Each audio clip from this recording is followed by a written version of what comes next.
අපි අද කතා කරන ටිකක් මේ මෑත කාලීනව සිදුවුණු එක්තරා සිදුවීමක්. ඒ තමයි ඔබ දන්නවා ඉරානයට අයත් නෞකාවන් දෙකක් ලංකාව ආසන්නයේ අපේ රටේ මුහුදු සීමාව ආසන්නයට පැමිණියා. සහ එක නෞකාවකට ඇමරිකානු හමුදාවේ ප්‍රහාරයකට ලක් වෙලා එක නෞකාවක් මුහුදුබත් වුණා.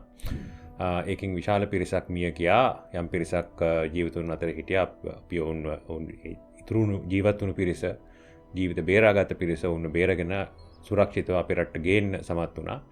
සහ ඊළඟට තවත් නෞකාවක් අපේ රටේ මුහුදු සීමාව ආසන්නයේ තිබුණා. ඒක ඔවුන් විශාල තර්ජනයකට ඇමරිකාවේ නාවික හමුදාවේ මේ තර්ජනයට ලක් වෙමින් තිබුණා. ඉතින් එතකොට ඔවුන් අපේ රටට පැමිණෙන්න අවසර ඉල්ලලා තිබුණා. ඊට පස්සේ අපි දන්නවා මේ ඔවුන් නැවක් විදිහට එන්න අවසර හම්බුන්නේ නැහැ. නමුත් අපි ඒකින්න සරණාගතයන් ලෙස ඔවුන් අපේ රටට නැවත ඔවුන්ට පැමිණෙන්නට අවසර ලැබලා දුන්නා. මේක අපි දැක්කා මේක ජාත්‍යන්තර මාධ්‍ය තුල විශේෂයෙන් අපේ රටට ගෞරවයක් අත්තුණු සිදුවීමක් ලෙස වාර්තා වෙලා තිබුණා. විශේෂයෙන්ම දැවැන්ත බලවතුන් දෙපාර්ශවයක් ඇමරිකා එක්සත් ජනපදයත් ඊශ්‍රායලයත් එක්ව ඉරානයට එරෙහිව යුද්ධයක් කරමින් තිබෙන අවස්ථාවක මුළු ලෝකයේම ඇමරිකානු දේශපාලන මිලිටරි අධිරාජ්‍යයේ බලයට යටත් කරගන්න උත්සාහ කරන අවස්ථාවක එයට නොබියව මුහුණ දෙමින් මනුෂ්‍යත්වය මානවවාදය වෙනුවෙන් කරන පෙනී සිටීමක් කරන්න අපේ රටේ නායකත්වය සමත් වුණා කියලා අපිට ජාත්‍යන්තර මාධ්‍ය තුළ පැසසුමට ලක් වුණා මේ සමස්ත සිදුවීම.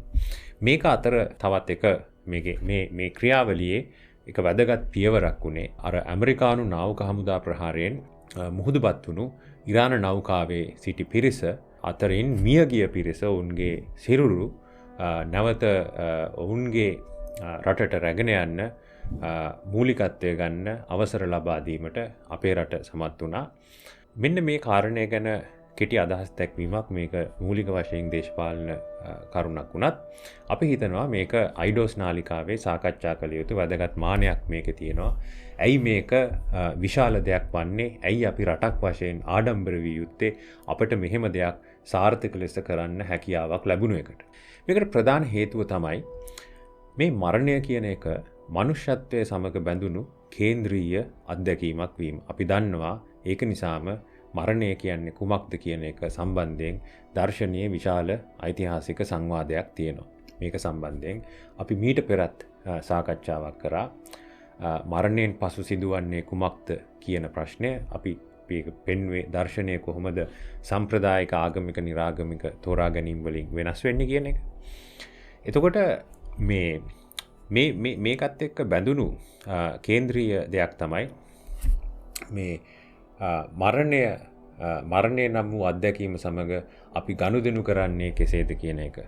එක්තරා ලේඛකෙක් මේ එක ඔහුගේ ලියවිල්ලක කියලා තිබුණා මිනිසෙක් බවට පත් උනේ තමන්ගේ මියගිය සගයා පළමුවෙනි වතාවට මේ වලක් හාරලා භූම දානය කරපු දවසේ කියලා. ඒ කියන්නේ කැලේ කුණු වෙලා යන්න දෙන්නේ නැතුව තමන්ගේ මියගිය සගයා අවසන් ගෞරව දක්වා භූම දානය කරන්න ඕනේ කියන තීරණය ගත්ත මොහොත තමයි මිනිසෙක් බවට පත් වුණු දවස. ඒක නිසා අපි දන්නවා වසර ලක්ෂ ගණන් පැරණි සුසාන භූමි සොහොන් කොත් අපිට හම්බ වෙනවා.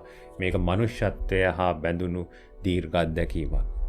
මේකේ තියෙන විශේෂත්වය දාර්ශනික වටිනාකම තේරුම් ගන්න ඔබ මෙහෙම ප්‍රශ්නයක් අහන්න. ඔබ නිකන් හිතන්න, මේක මං හිතන්නේ බෞද්ධ සාහිත්‍යය දන්න බොහෝ දෙනෙක් දන්නවා. කිසි දවසක මරණයක් අත්දුටු නැති අපි හිතමු අපි කවුරු හරි කෙනෙක් දරුවෙක් අපි අරගෙන අපි ඒ දරුවව කවදාවත් මරණයක් අත්දකින්න නොහැකි ආකාරයකට කොහේ හරි අපි හිතමු කාමරයක හරි මොකක් හරි මේ ටවර් එකක හරි කොහේ හරි දාලා අපි තියනවා. හරි නැත්නම් සිදුවත් කුමාරයාට කරා වගේ නේ රම්මේ සුරම්මේ සුබ කියලා රජමාලිගාවල් 3ක් දාලා සියලු ආකාරයේ ලෙඩ රෝග මරණයට පත්වීම වෙනත් ආකාරයකට කියනවා නම් මේ අපේ ජෛවීය ශරීරය විනාශයට පත්වීම නම් වූ අත්දැකීම ලබන්නට නොහැකි ලෙස අපි කෙනෙක්ව හදනවා. ඔබ හිතන්න මෙවැනි කෙනෙකුට තමන් අනාගතයේ මිය යනවා කියන දැනුම ලැබෙයිද? මේක හරි සංකීර්ණ ප්‍රශ්නයක්. මොකද අපිට එකපාර හිතෙන්න අපිට තේරෙනවා ඒක ලේසි වෙන එකක් නෙවෙයි. මොකද අපි සියලු දෙනාම අපි මිය යනවා කියන අත්දැකීම ලබන්න අතිශය කේන්ද්‍රීය වෙනවා. අපේ අනෙකන් මිය යනවා කියන අත්දැකීම අපි ලබලා තිබී. එතකොට එහෙම අත්දැකීමක් ලබලා නැති කෙනෙක් අපිට එකපාරට හිතෙන්නේ කවදාවත් තමන් අනාගතයේදී මිය යනවා කියලා කියන දැනුම ලබා ගන්න එකක් නැහැ. නමුත් මෙතනදී විශාල ප්‍රශ්නයක් එනවා. ඒ තමයි ඔබ හිතන්න දැන් අපිට ඒ දැනුම තියෙනවා. අපිට දැන් කියන්න පුළුවන් අපිට දැන් ඒ දැනුම තියෙන්නේ අපේ පෙර පරම්පරාව අපිට ඒ දැනුම ලබා දීපු නිසා කියලා. අපි ඔය පිළිවෙලට මේක පිටිපස්සට ගියොත් එහෙම එක්තරා මොහොතක් අපිට ප්‍රශ්නයක් එන්නේ නැද්ද? පළමු වතාවට තමන් අනාගතයේ මිය යනවා කියලා වටහාගත්ත මිනිසයා කවුද? නැත්තම් මනුෂ්‍ය ප්‍රජාව කුමක්ද? මෙන්න මේ අවබෝධයේ තියෙන විශ්මය අපිට නිරාවරණය වෙන්නේ මෙතනදී.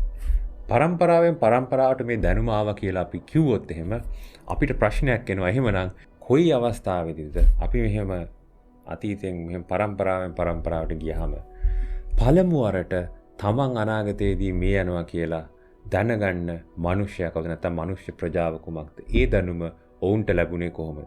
තමන් අනාගතයේදී මිය යනවා කියන එක අපූර්ව දැනුමක් නැත්නම් මිනිසාගේ දැනුමේ තියෙන අපූර්ව හැකියාවක් නැත්නම් විශ්මිත හැකියාවක් කියලා අපිට පැහැදිලි වෙන්නේ මේ නිසයි.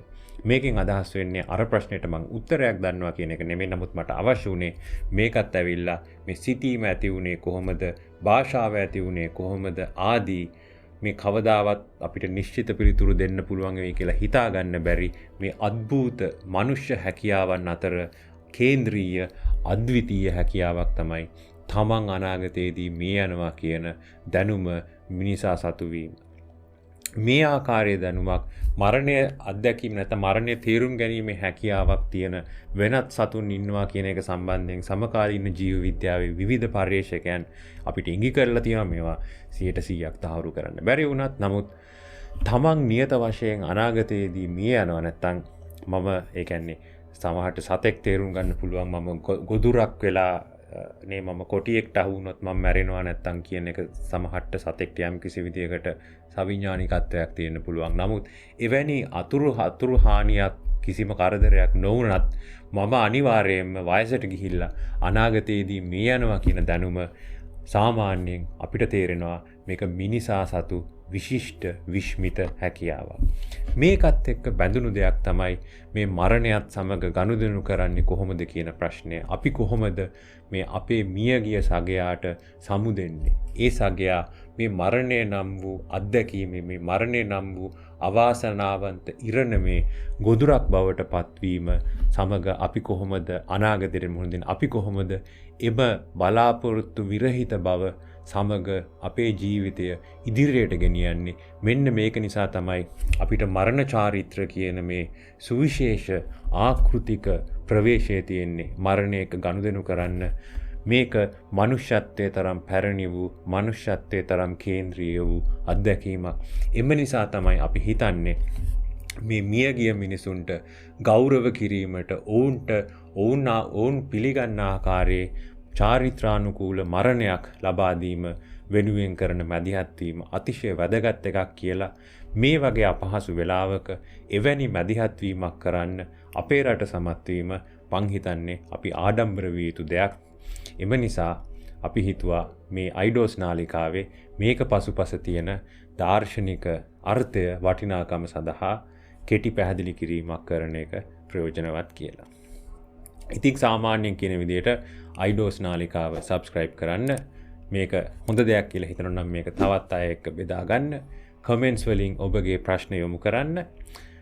අපි අනිවාර්යෙන් ඒවට ප්‍රතිචාර දක්වනවා. එහෙමනම් අපි තවත් අයිඩෝස් වීඩියෝ එකකින් හමු වෙමු.